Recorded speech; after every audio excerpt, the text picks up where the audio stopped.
अस्सलाम वालेकुम my YouTube family, आप सब कैसे हैं? उम्मीद करती हूँ आप सब ठीक होंगे। अल्हम्दुलिल्लाह हम भी ठीक है। तो मेरा कान आ गया है आवे ਤੇ ਇਹਦੇ ਵਾਲ ਉਲਝੇ ਜਾਂਦੇ ਨੇ तो खूबसूरत लगते हैं आ ना ਇਹ ਨਾ ਆ ਕੇ ਆਵੇ ਤੇ ਇੰਜ ਹੁੰਦਾ ਜਿਵੇਂ ਕੁਝ ਰੇਲ ਆ ਗਈ ਤੇ ਜੀ ਬੈਡ ਨਿਊਜ਼ ਹੈ, ਸਾਡਾ ਮੀਟਰ ਕੱਟਣ ਵਾਲੇ ਆ ਗਿਆ ਸਨ ਤੇ ਅਪੀਰਮ ਨੇ ਉਹਨਾਂ ਨੂੰ ਹੈਂਡਲ ਕੀਤਾ ਹੈ ਕੱਲ ਤੱਕ ਲਈ ਤੇ ਮੈਨੂੰ ਇਹ ਹੈਗਾ ਹੈ ਕਿ ਮੈਨੂੰ ਟੈਨਸ਼ਨ ਆਏ ਨਾ, ਇੱਕ ਤਾਂ ਮੈਨੂੰ ਨੀਂਦ ਬਹੁਤ ਜ਼ਿਆਦਾ ਆਉਂਦੀ ਹੈ, ਦੂਜਾ ਮੈਨੂੰ ਭੁੱਖ ਬੜੀ ਲੱਗਦੀ ਹੈ। ਸਵੇਰ ਮੈਂ ਨਾਸ਼ਤਾ ਤੇ ਕੀਤਾ ਹੈ ਦਹੀਂ ਬਣਦਾ, ਲੇਕਿਨ ਉਸ ਤੋਂ ਬਾਅਦ ਜਾ ਕੇ ਮੈਂ ਸ਼ਾਮ ਨੂੰ ਖਾਣਾ ਖਾਂਦੀ ਹਾਂ ਤੇ ਮੈਨੂੰ ਇੰਨੀ ਜ਼ਿਆਦਾ ਭੁੱਖ ਲੱਗ ਗਈ ਹੈ ਕਿ ਦੁਪਹਿਰ 'ਚ ਅਸੀਂ ਖਾਣਾ ਬਣਾਈਦਾ ਹੀ ਨਹੀਂ। तो यार हम किला अलहमदुलिल्लाह पढ़े आशा तो आप इरम ने जल्दी नाल आटा गुन्निया तो नाल कहती मैं कोई अच्छा सा जुगाड़ करके आपके लिए लेके आ रही हूँ, बस आप खाना खा लें। मैं कहा कुछ भी लिया, मैनू बड़ी भुख लगी हाँ। तो चलो जी देखने आप की लिया रही है, आप आवा बाहर के अंदर ही लैनी है, कल्लुफ की ज़रूरत नहीं है। स्पेशल ओल्ड बड़ूंगी याद को ये देखो जी टेरी मेरी रोटियां ते नाल मिर्ची दो रोटियां की कितना है मिर्ची गुस्से नाल खाना बनाया।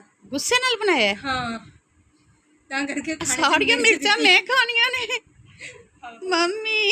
कोई बात नहीं बेटा, तुम सुबह का दही पड़े नो नहीं पड़ा, ओके नो प्रॉब्लम। बिस्मिल्लाहिर्रहमानिर्रहीम, बिस्मिल्लाह वाला बड़ा वो ना पेड़ा एक से बड़ा था और दो से छोटा था। फिर मैंने छोटे छोटे दो बना दिए। मैंने कहा चलो छोटी रोटी बन जाए, बड़ा तो मुझसे कैरी होना कोई नहीं। ओए मज़ेदार बनया जो कसम। टेस्टी मम्मी बताओ रेसिपी बताओ ज़रा अपनी। मैं बताऊँ? हाँ जी दरमियान से कट लगाया, कट लगाया, कट लगाने के बाद इसमें मैंने नमक ऐड किया। अच्छा इसमें नमक ऐड किया, हाँ जी। अच्छा फिर उसके बाद मैंने तवे के ऊपर ऑयल डाला और गर्म हुआ, ऊपर मैंने इनको रख दिया बस। फिर तवे ते तुरक के लिए 5 मिनट च तुरकियां जांदियां ने। गुड हो गया। तो चटनी तो भी जल्दी बनया काम। हाँ जी, और इस पे मेहनत भी नहीं होती। मेहनत भी नहीं होती, तो चटनी में बाजू थक जाते हैं। टेस्टी है। चलें जी, वो कहते हैं कि जो भुख लगी होए ना उदों ਇਹ नहीं देखा जाता कि केड़ी डिश बनी है। मिर्ची नाल भी रोटी जड़ी है ना सोहनी लगती है। भूख में मिर्च भी अच्छी लगती है। हाँ ना, पानी तो लिया दो, मिर्चा लग गई जो बगैर तो पानी लियाओ पानी।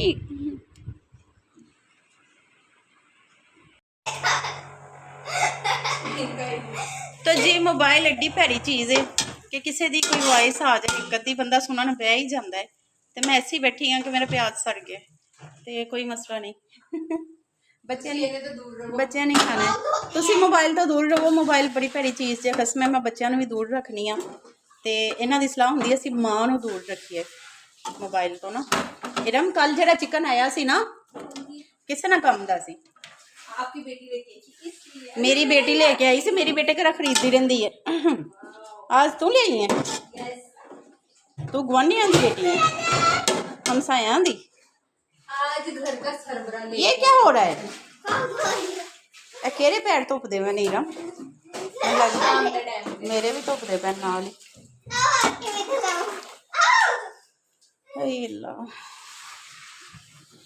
अच्छा पानी सारा स्टेयर्स में जा रहा है। मेडिसिन दौड़ के ना उसे डॉक्टर को नहीं ले आई थी जिंदे को राती ली होवे तो आराम ना आया होए। नूर फातिमा, नूर फातिमा कैसी तबीयत है मासद के? बिस्मिल्लाह। हाय अल्लाह इरम इनू तो फुल तेज बुखार है। इरम तो आप उधर बेडरूम में चले जाओ, लाइट तो फैन तो ऑफ है ना, हैं कैसे? यहाँ पे नीरमा इनू फुल तेज बुखार होया पिया है, तेज बुखार फातिमा नू है।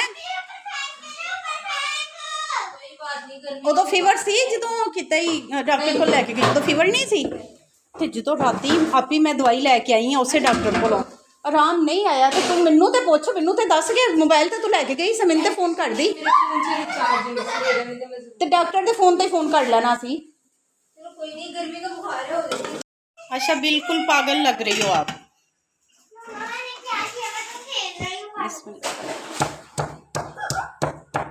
दही लेके आए रहते के लिए, चलो लेके आओ फिर।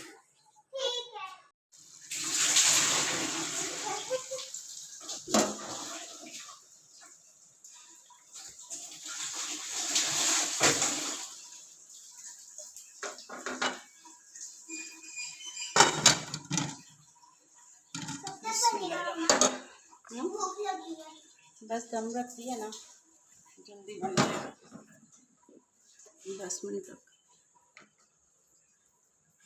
चलो कैसे लाइटां ऑफ कीतियां जे किवें दा घर बनाया जे घर दा माहौल। मनी कैसी तबीयत है? क्या सराहना उत्ते रखना ज़रूरी है? उतार इसको, पहले गर्मी है। अच्छा ले आए ना इन्हों पट्टियाँ करिए, यहाँ से चली जाओ, आपके कपड़े गिले हैं, सारा पानी हो जाएगा घर में। तो जी माशाल्लाह हमारा जो है पुलाव हो गया तैयार, चिकन और आलू का। बच्चे कह रहे थे फ्राइज़ बना के दे, तो इन्हां दी माँ है बड़ी कम चोड़, तो उन्हें की कीता है आलू, उन्हें कहा आलू ही खाने जे ना, तो असी आलू भी पा लेने तो चिकन भी पा लेने, तो इनका बना लेने पुलाव। क्यों नूर फातिमा सही हो गया है ना, क्योंकि फ्राइज़ मना किए हैं डॉक्टर ने नूर फातिमा को, और मैं आशा कली नूं तो बना के भी कोई नहीं सी देने। तो ओके जी, दुआ में याद रखिएगा, अपना ढेर सारा ख्याल रखिएगा, दुआ करो कि नूर फातिमा की तबीयत ठीक हो जाए। तो ओके, अल्लाह हाफिज़।